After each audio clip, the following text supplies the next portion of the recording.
Okay, so hello everyone, welcome back to Crack Grade B. So today we are discussing again your costing questions, basic MCQs which are important from the coming exams perspective, right? So here what I have done is, instead of including your numericals, my focus is more on theoretical questions. The level is a bit higher than the questions which we have already discussed in our previous costing classes, right? So the questions which you will witness over here will be conceptual, little bit trickier, but on the very whole you will find them at medium level of difficulty, right? So let us start with our questions. See, your question number 1.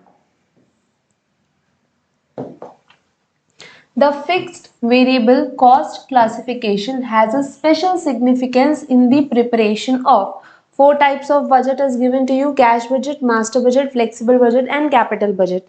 Now, in order to solve this question, you must be aware about that how these different kinds of budgets are prepared, right? So here if I will see for cash budget, my focus is on what? Receipt and payment. Master budget includes all kinds of your functional budget and it is a total scenario, correct? So I do not need the differentiation of fixed and variable on a very wide level in your master budget.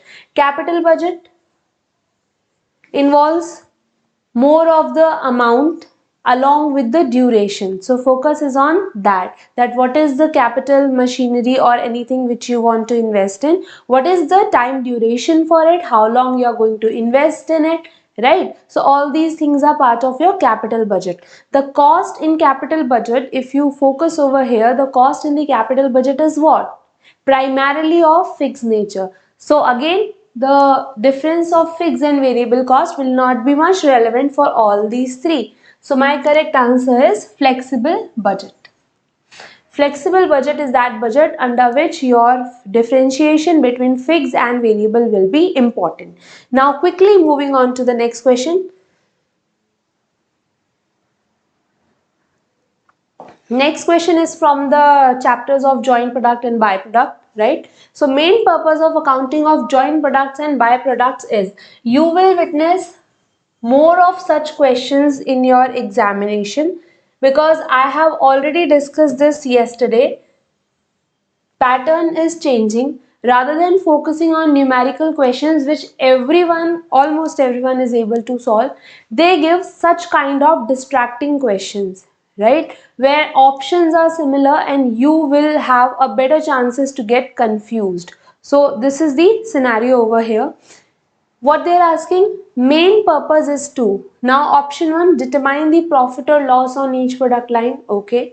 Determine the selling price, comply with statutory requirement, identify the cost and load it on the main product, right? So thing is, first of all, remove the options which you think are totally wrong. So statutory requirement, such kind of concept is not there. If you want to bifurcate your joint products and byproducts, then this is totally your choice. How you're going to calculate this, how you will allocate the cost, how you will allocate the revenue, all of that is your choice and nothing is related to statutory requirement. Moving on to determine the selling price. Okay, by few means it would be what you can say correct. Next is identify the cost and load it on the main product. Now quickly see these three options.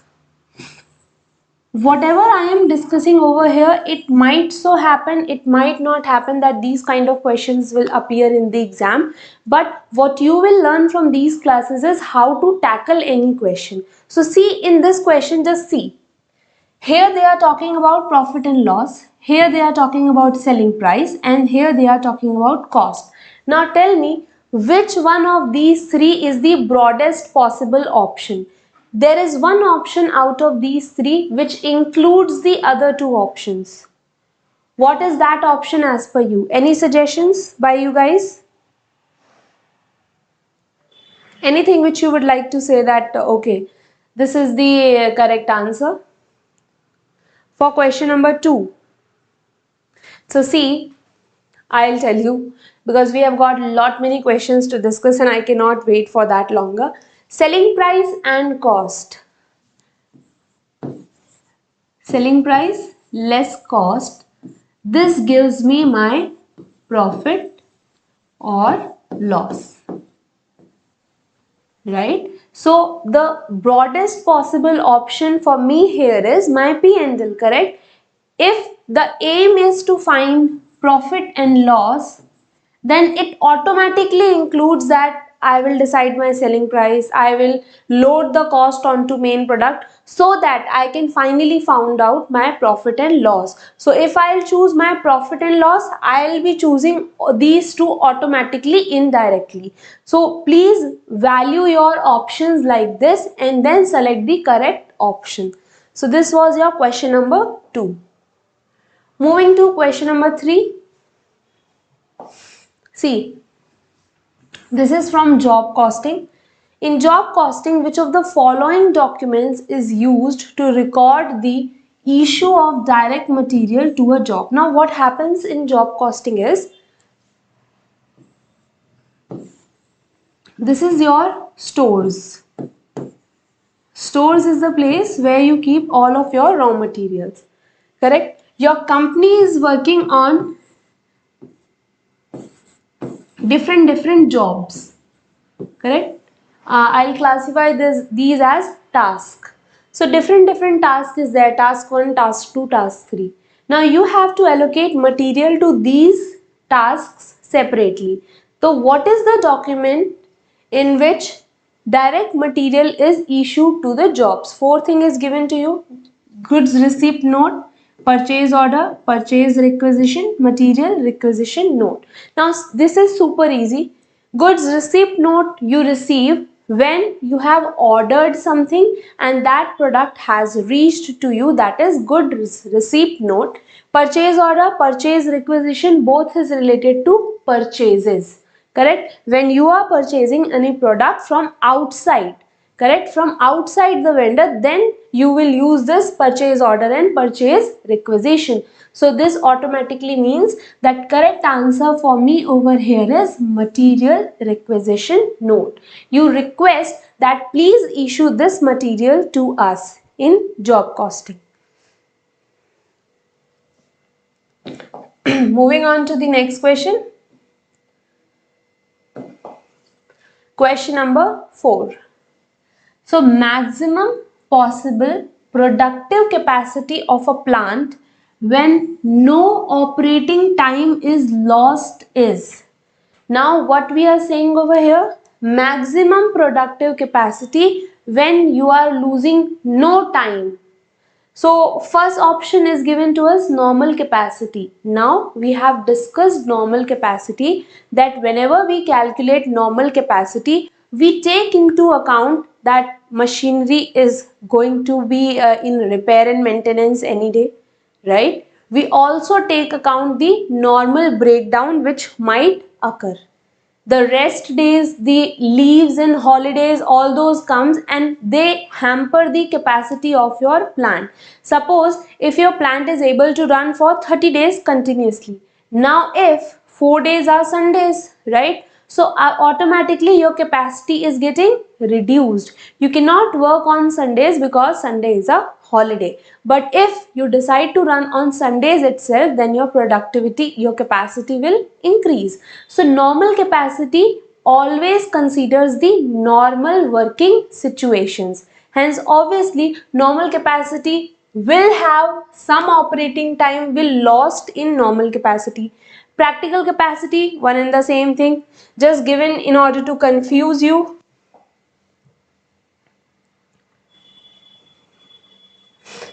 Other two options. Option number 4, capacity based on sales expectancy. Now this is what, let's suppose your machinery's capacity is producing 10,000 units per day. What did I say? Your machinery's capacity is, it can produce 10,000 units in a day. But you know that you are only able to sell only 5,000 units. that is your sales capacity, then in that scenario you will reduce the machinery's actual capacity to the sales capacity, because you know that even if you will produce excess, you will not be able to sell it and this will rot in the stock. So you don't want that. So this is not the situation, because question asks me that what is the capacity at which, what is the question asking me? Maximum possible capacity when no operating time is lost. So obviously if I will work as per my sales capacity, then time will get lost, right? So option C is also not the correct option. Option C is the correct one. Option D was the wrong one. Theoretical capacity. Theoretical capacity is that capacity which does not have any relation with the practical scenario. See, in theory, what is the total capacity which you can be achieving? So this is your question number 4. Moving on to question number 5.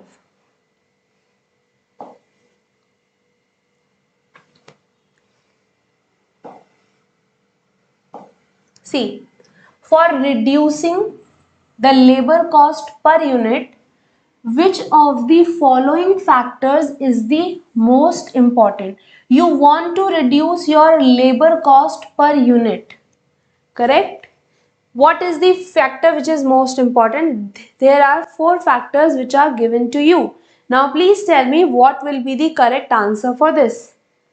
See, if you'll not provide me the answers, I'll not be able to help you, because I'll not be able to guess whether you are your concepts are right or not, and you will also not be able to assess yourselves. So please try to give me the answer. Tell me what will be the answer of question number 5. I am going out of frame.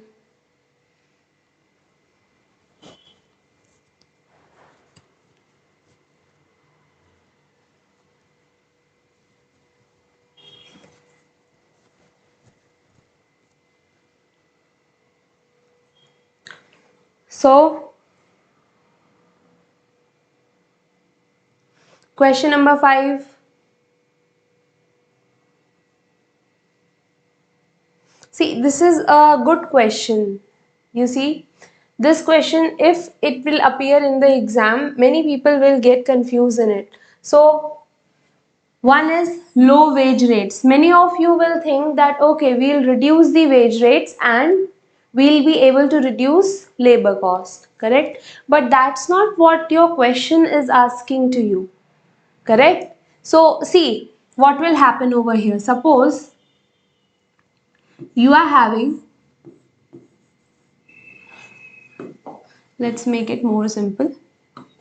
I am having one labor which is who is working for me, correct? This labor gets 8,000 rupees for month.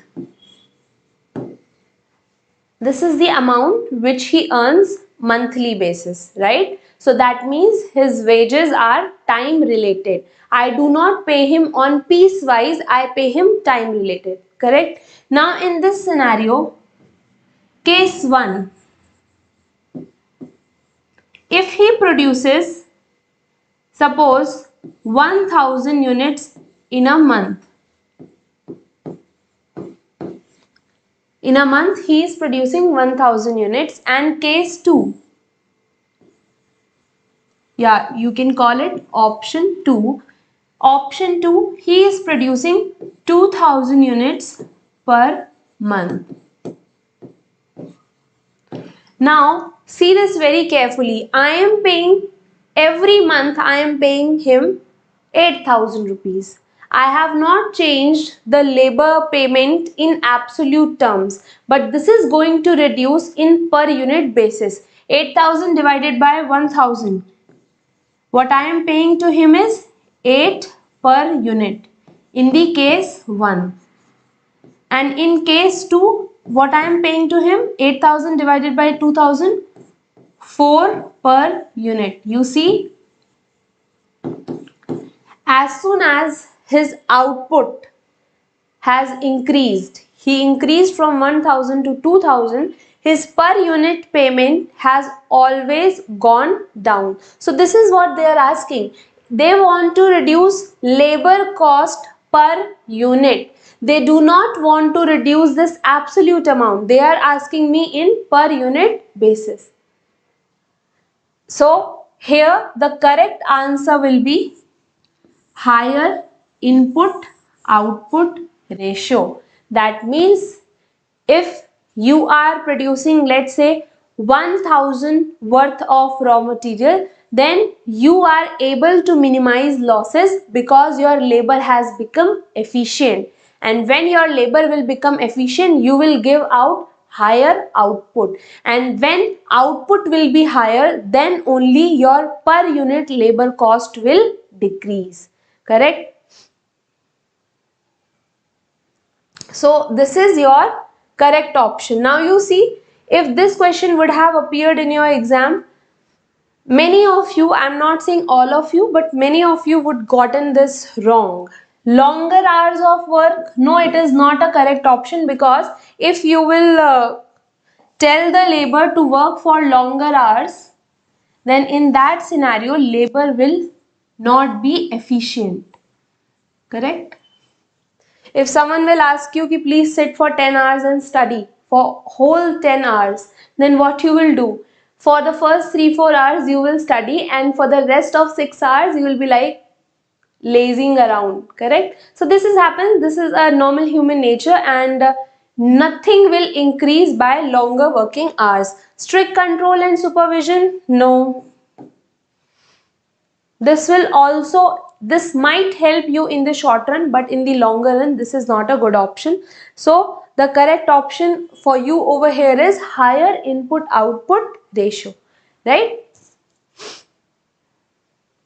It's okay. Now all of you who are taking the classes, then please try to answer the questions which I am asking to you over here. Next question. So fifth question was a good one, I guess. Question number 6. Cash budget of ABC Limited forewarns of a short-term surplus. Which is the following would be appropriate action to be taken in such a situation? What they are telling you, that short-term surplus might occur. Now what you should do? Purchase of new fixed asset, repay long-term loans, write off preliminary expenses, pay creditors early to obtain a cash discount. What should be your correct, what you can say, choice of action over here? What would be the prudent action in question number 6? Tell me. Again, a nice and conceptual question.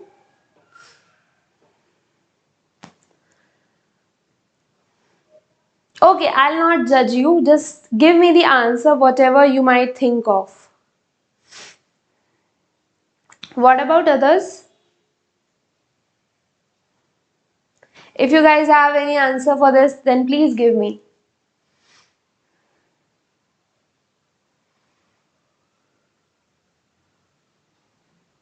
Okay, one person has given me, I cannot say the name because name is not good enough to take in the class.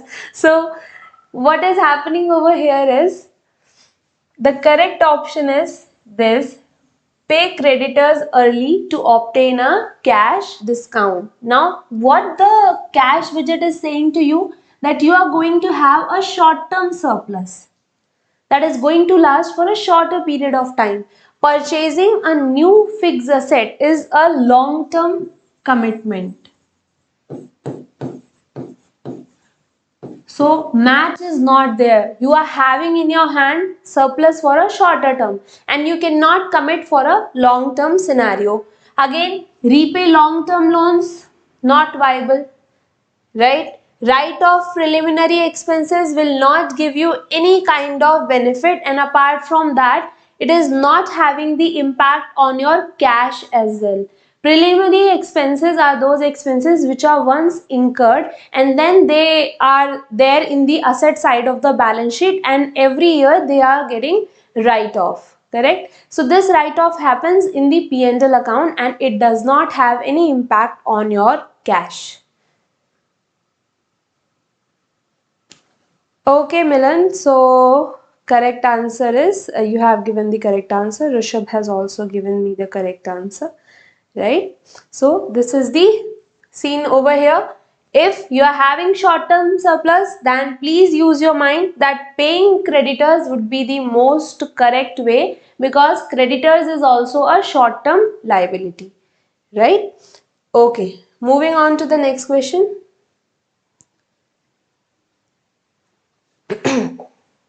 During a period 13,600 labor hours were worked at a standard rate of 8 per hour. The direct labor efficiency variance was 8,800 adverse. How many standard hours were produced?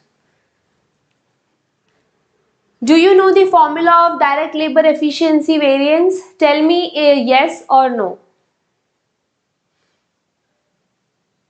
The formula for direct labor efficiency variance. And if you know it, then can you tell me the correct answer over here?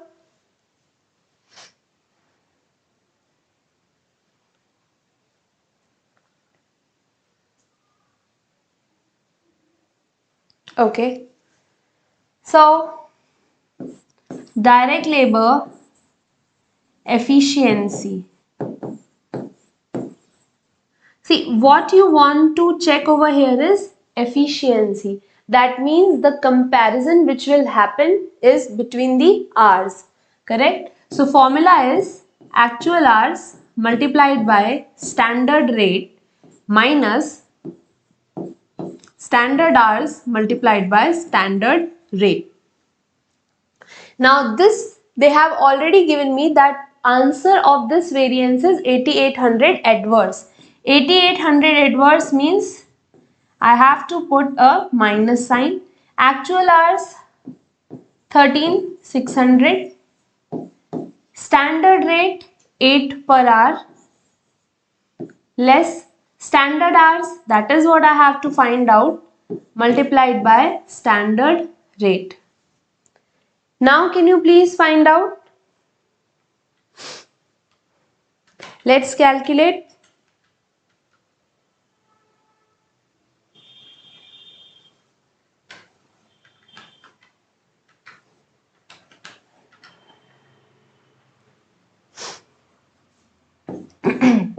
Answer will be here 108,800, right?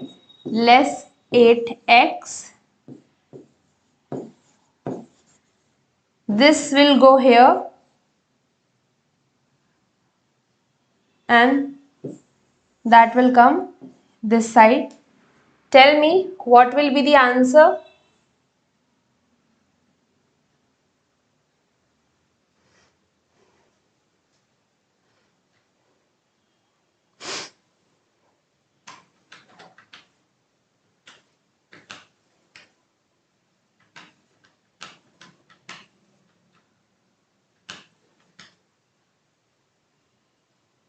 Yep. So your answer is 12,500. Next.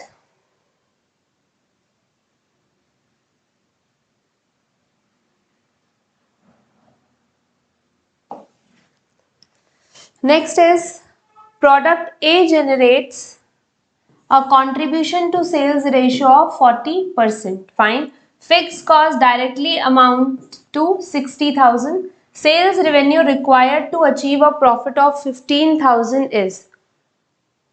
What we will do over here is, you have been provided with the PV ratio, that is your 40%, correct? Fixed cost is given to you. You have been asked that what should be the sales revenue in order to achieve a profit of 15,000. So sales less variable cost, contribution, fixed cost, profit, right? What profit they are asking you to compute? 15,000. Fixed cost is 60,000. So we'll add this 15,000 and 60,000. If we'll add this, then we'll get our what? Contribution. So 75,000 is the contribution which I want to achieve if I want the profit of 15,000. Now if this is my contribution, then what will be my sales? So I'll divide the contribution by PV ratio. 75,000 divided by 40%. 75,000 divided by 40%, 187,500.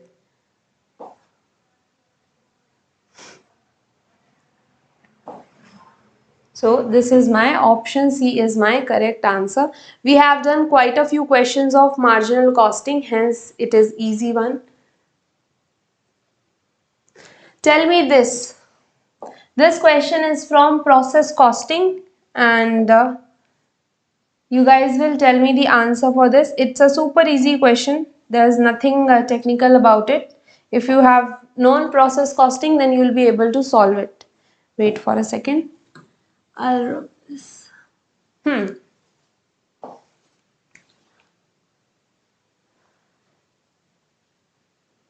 question number 9. So whenever you are telling me the answer, please tell me that I am giving answer for this. 8th C is the correct answer. Yeah. Now give me the answer for question number 9th. What should be equivalent production? This is the question which is from your process costing, right? So the question asks me, let me brief the question. In a process, 4,000 units are introduced, okay? 5% of input is a normal loss. Closing work in progress, 60% complete is 500 units. 3,300 completed units have been transferred to the next process. Equivalent production for the period is. Super easy. Tell me. Good. So there is a person, Sintu Kumar. Yeah. So you have given the right answer. Pratyush has also given me a right answer. What about others? See. So here is input. I have brought in 4,000 units over here. Now, when I'll be talking about output, always remember while calculating your equivalent production, whatever normal loss you have suffered always becomes 0. You will not account any units for normal loss. Then finished units are how much? So you have already completed 3,300 units that is given to you. You have already completed it. Closing work in progress. What is closing work in progress? 500 units are there, which is 60% complete. That means if they are 60% complete, I'll multiply 500 into 60%. That means 300 equivalent complete units have been done. Now get this concept again. 500 units are such in which 60% work is complete. Now if I want to find out that what is the equivalent units which are complete in all respect, I want to, like what you can say, I want to find an estimate over here. So this gives me a total of 3,600. I have estimated that I will multiply 500 into 60%. This will give me 300 units, which are, I will assume that they are complete because equivalent cost has been incurred on them. Yeah, so my correct answer is 3,600. Right? Moving on to the next question.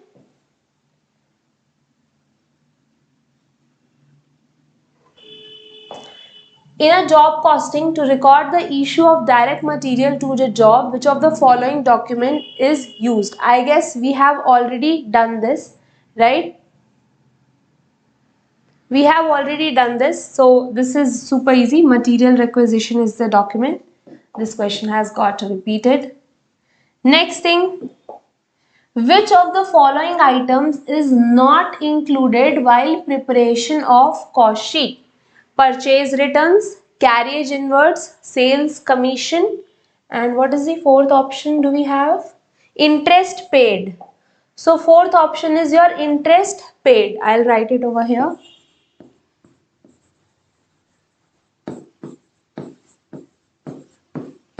Now tell me, what are your opinions on this? Say. Question number 11. Okay, we have moved on from question number 10. Now tell me answer for question number 11.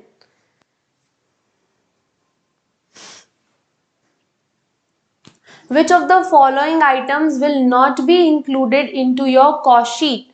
Purchase return, carriage inward, sales commission, interest paid.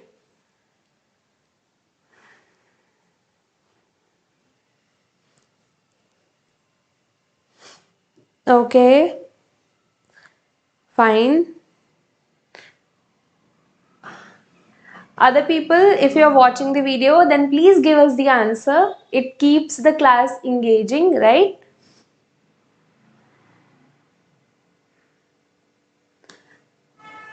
So Pratyush has given me the right answer, correct? So the correct answer over here is interest paid. Now what happens in a cost sheet is, what is the ultimate purpose of creating a cost sheet? I want to know that what is the amount of profit I am getting from a particular product, correct? So the aim of cost sheet is, if you are having a product, then all the costs which are related to the product will come under that. Then you will determine that what should be your selling price, and that's how we determine the cost of particular product, services, of whatever thing you are dealing in with. Now when the question comes of interest paid, this I cannot assign this particular thing to a product or anything. This is what? This is a financing cost. I have taken loan. I have paid interest on that, correct? So yes, this is helping me, but this is a sort of indirect cost, very indirect cost. Therefore, this particular item goes to the costing P&L. This does not form part of your cost sheet. This goes into your costing P&L. Oh, it's fine, Rishabh, Nivedita, Milan, it's fine. So if you are giving me a wrong answer, then you are going to remember that particular thing for a longer period of time. So that is a benefit of giving a wrong answer as well. And apart from it, like if you are, this is not the particular set of question which might appear in your examination, but this will help you to know your preparation, that how is your preparation going, how well you are prepared with, right? So moving on to the next question. Question number 12. This is a easy one, super easy one. Question number 12.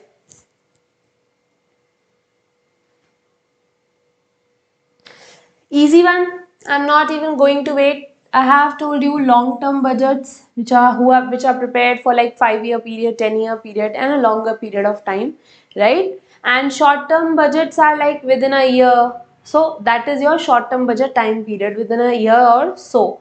So in this scenario, production flexible master budget is the sum of all your functional budget.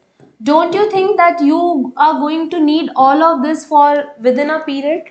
But whenever I talk about capital budget, investing in a capital asset is a long-term scenario. So automatically this is your option. Long-term budget is capital budget. Oh. It's fine. Sometimes it happens, right?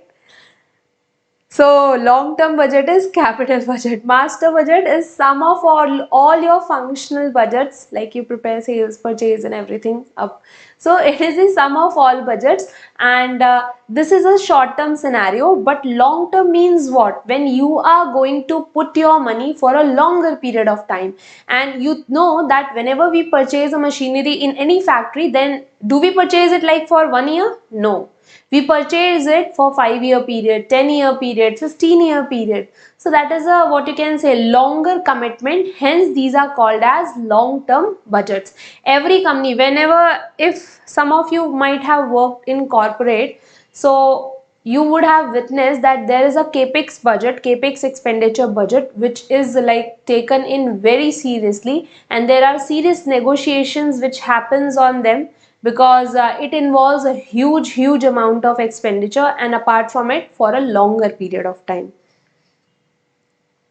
Master budget is sum total of all the budgets, like your cash budget, purchase material purchase budget, sales budget, right? All these budgets when taken together are called as a master budget. So master budget is sum total of all these functional budgets. Labor budget is there. Yeah. So fine. Now this is the homework for you. Go and read whatever thing you are answering wrong. You know it for yourself and you need to prepare for yourself. Then go and find out that what is this term, what all these things are included in it, right? That's how your preparation will get stronger.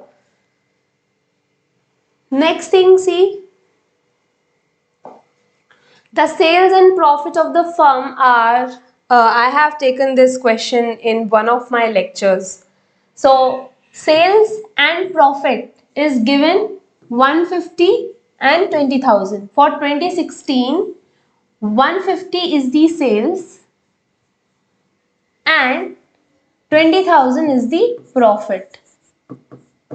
Correct? For 2017, 1,70,000 is the sales and 25,000 is your profit.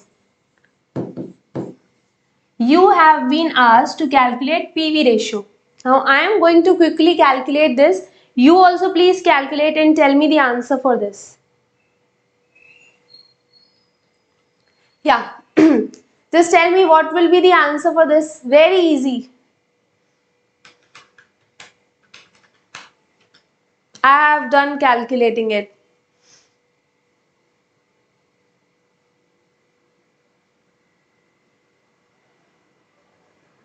Tell me the answer for 13th question. Okay. What about others? Do others have an answer for this?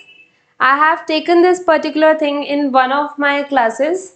There was a question which was a typical one, and I also gave that question to all you guys for solving it, and I remember I solved it.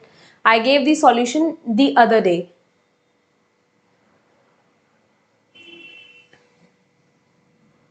Because I do not have that much time with me, so I'll tell you. Good, Pratyush, you have told me the correct answer, and also Milan, you have also told the correct answer. What is formula of PV ratio? We all know that formula of PV ratio is contribution upon sales. But sometimes when contribution upon sales is not there and you have been provided data in the following format, then difference in profit divided by difference in sales. This will help you to calculate your PV ratio. Now see over here, 2016, what is the profit? 20,000. What is here? 25,000. So 5,000, right? And 150, 170, 20,000 is the difference here. So 5,000 divided by 20,000,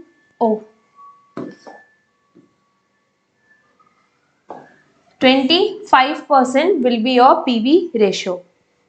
Yeah, difference in profit divided by difference in sales. So from this question, you guys should note down one point, that whatever question or formula you come across, if there are alternate ways to calculate it, so whatever your reading material is, there must be given in it that if there is a formula, then what should be the alternate way to calculate it. And always remember the alternate ways as well. Sometimes we tend to ignore it, but it can be asked in the exam, so that will become a bit trickier.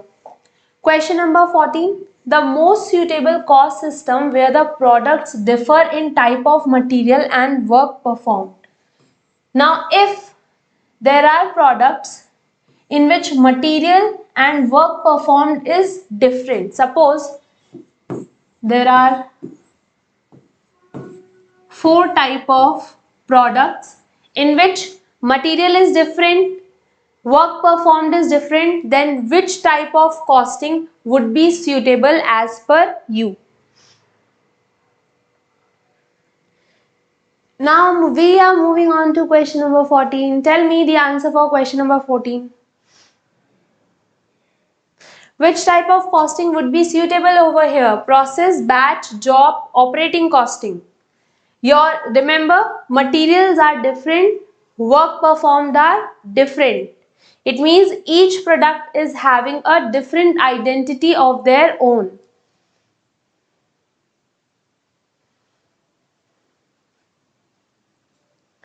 Again, good, Pratyush. So the correct answer is your job costing.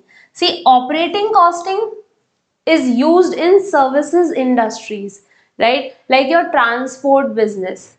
So in transport business, you are running a truck for whole month. You are doing costing of that product. You are operating a truck and you are doing costing for that. So this is operating costing. You are running a theater, correct? So in that situation, the type of costing which you will use is operating costing. Process costing, if a product involves multiple layers of processes, but there is nothing that your what you can say product material will be different, so that is not process costing.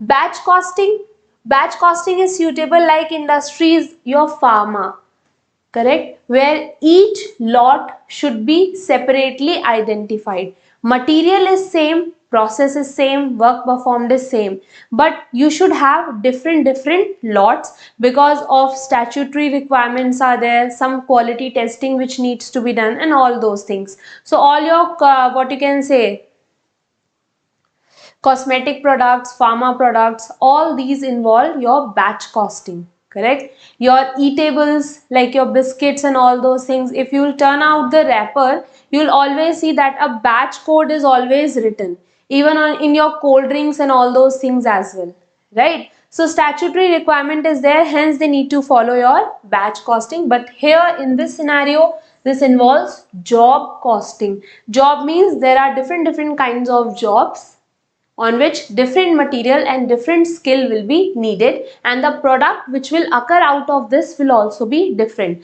So there should be a separate costing for these jobs. Now, which of the following best describes a fixed cost? Option 1. It may change in total where such change is unrelated to changes in production. It may change in total where such change is related to changes in production. Then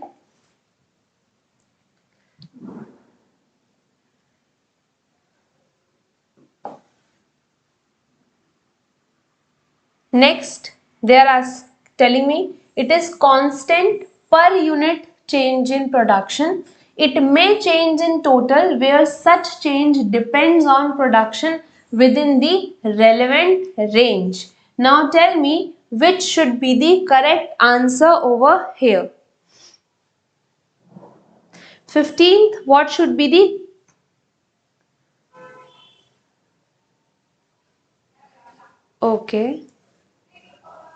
Okay, so you were telling about 14th, right? Tell me about 15th. See, whenever you guys are giving answer, please write down the question number as well. For which question number you are giving the answer. So 15th, I want the answer for it.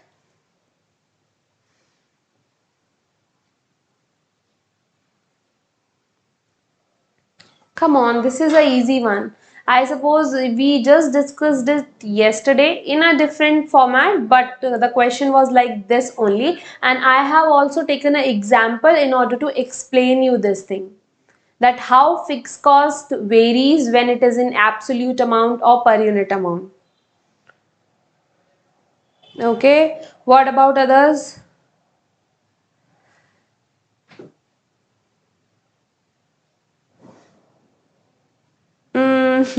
No. So Sumit, Rishabh, Pratyush, they have given me a correct answer, right? I'll tell you all the options. Don't worry. Which of the following best describes a fixed cost? It may change in total. Yes, it can. Where such change is unrelated to production. Now, see. First thing first. What they are asking about, I have told you yesterday only the concept. Suppose the rent of the building is 1 lakh, correct? So this is what? This is total, this is absolute figure. Suppose I am doing production in 1 year. Let's say I have done production of 10,000 units. In the second year I have done production of 20,000 units. So you see, per unit cost, obviously I have to allocate this rent cost to product, right? So 1 lakh divided by 10,000, rupee 10 per unit. And here if I have done increase the production 20,000, this per unit will come down to 5 per unit.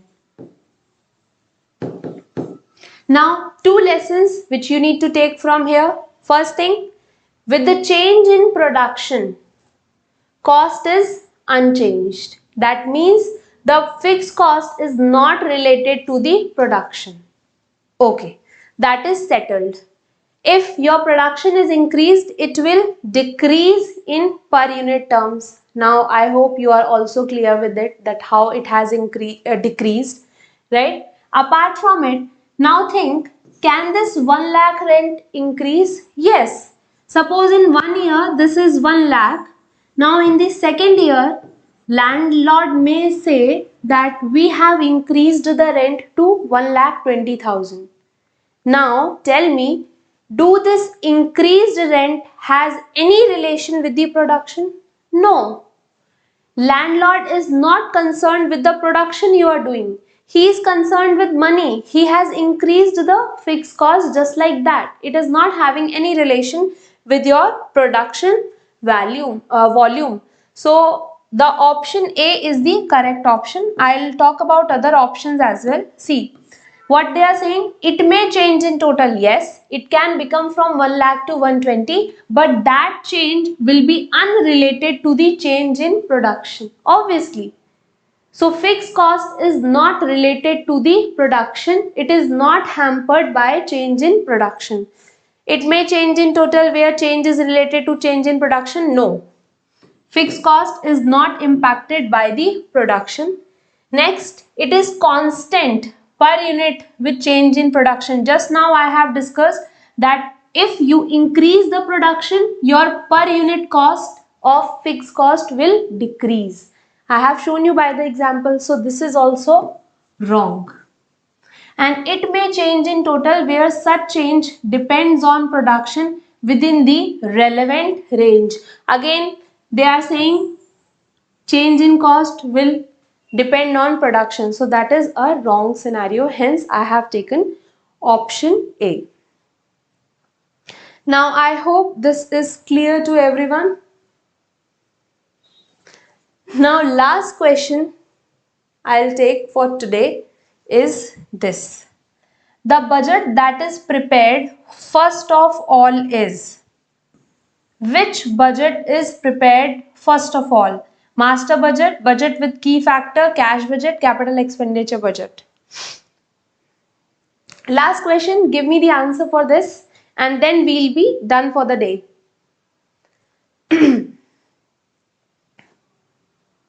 Quickly. So see, now you know that master budget is sum of all budgets. So obviously this will be prepared in the last. This is how you can strike it off. Cash budget, capital expenditure budget, I don't know, maybe. But see here, budget with key factor. Now what is this key factor? See, sometimes what happens is there is something in your factory which is in short. It might be material. There might be a shortage of some sort of material. It might be labor, that some special skills labor is not available in the factory. Correct. It could be anything. It could be machinery, that earlier you were having two machineries. Now you are having just one and you have to operate with it. So these can become key factor. Now think about COVID times, right? You know, all of our medicines, like India at that time was importing 80% of the raw material which is needed for manufacturing medicines from China. So at that time, import restrictions were there. That means at that particular time, for pharma industry, material would have become a key factor. So first of all, whatever is short in your factory, you will prepare a budget for that. So this is called as budget with a key factor. Whatever is short in your company, whatever item is critical in your company currently, you will prepare a budget with that first in order to utilize the capacity efficiently. So 16th, good. Nivedita has given me the right answer. Pratyush, Rishabh. Okay, so these were the questions for today. We'll continue tomorrow as well.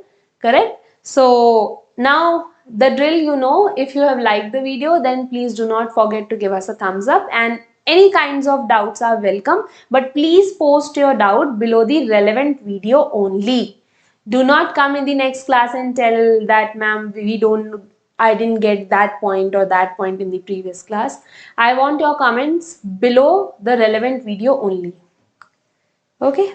Thank you so much. Bye bye.